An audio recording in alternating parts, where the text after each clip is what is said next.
Good morning. This is Norm Johnson, your state representative from the 14th District, and I have three young visitors today who are going to be pages for this week, and I'd like to have them introduce themselves to you.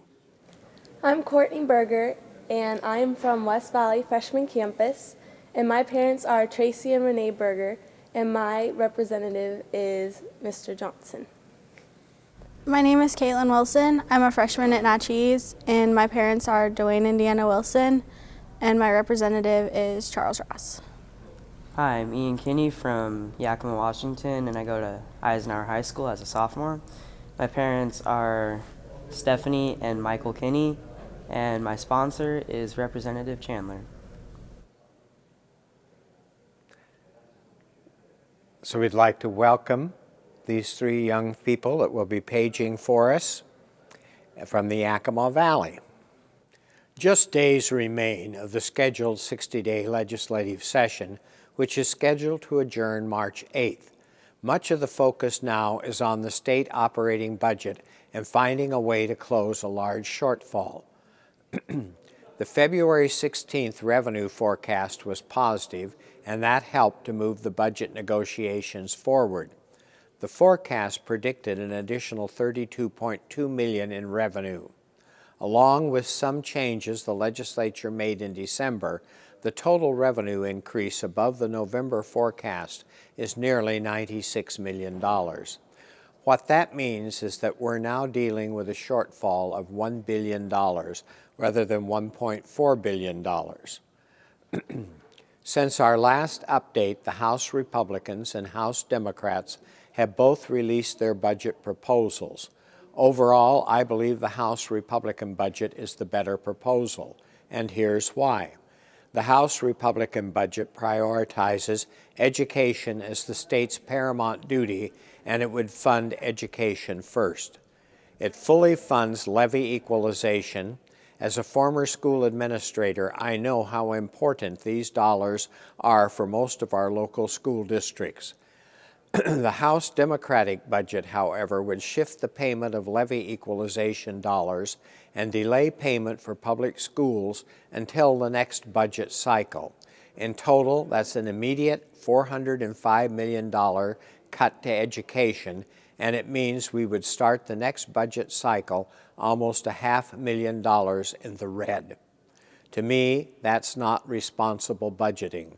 The House Republican budget only would provide this funding in this budget cycle, and we would spend $580 million more than the governor's proposal and $375 million more than the House Democrat budget. Education is much too important to be playing voodoo economics with.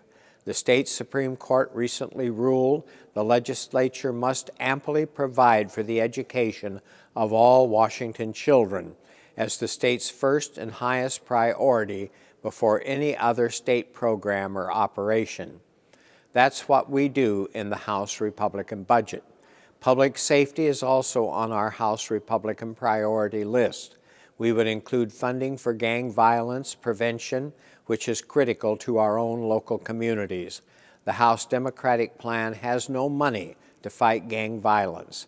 And then, an issue very important to me is the protection of the state's most vulnerable citizens. That includes senior citizens, people with developmental disabilities, mental health patients, and children. We would provide $45 million more in this area than the House Democrats' proposal. The House Republican budget would maintain funding to keep our rural, critical access hospitals open. The House Majority Party budget would reduce that funding by $13 million.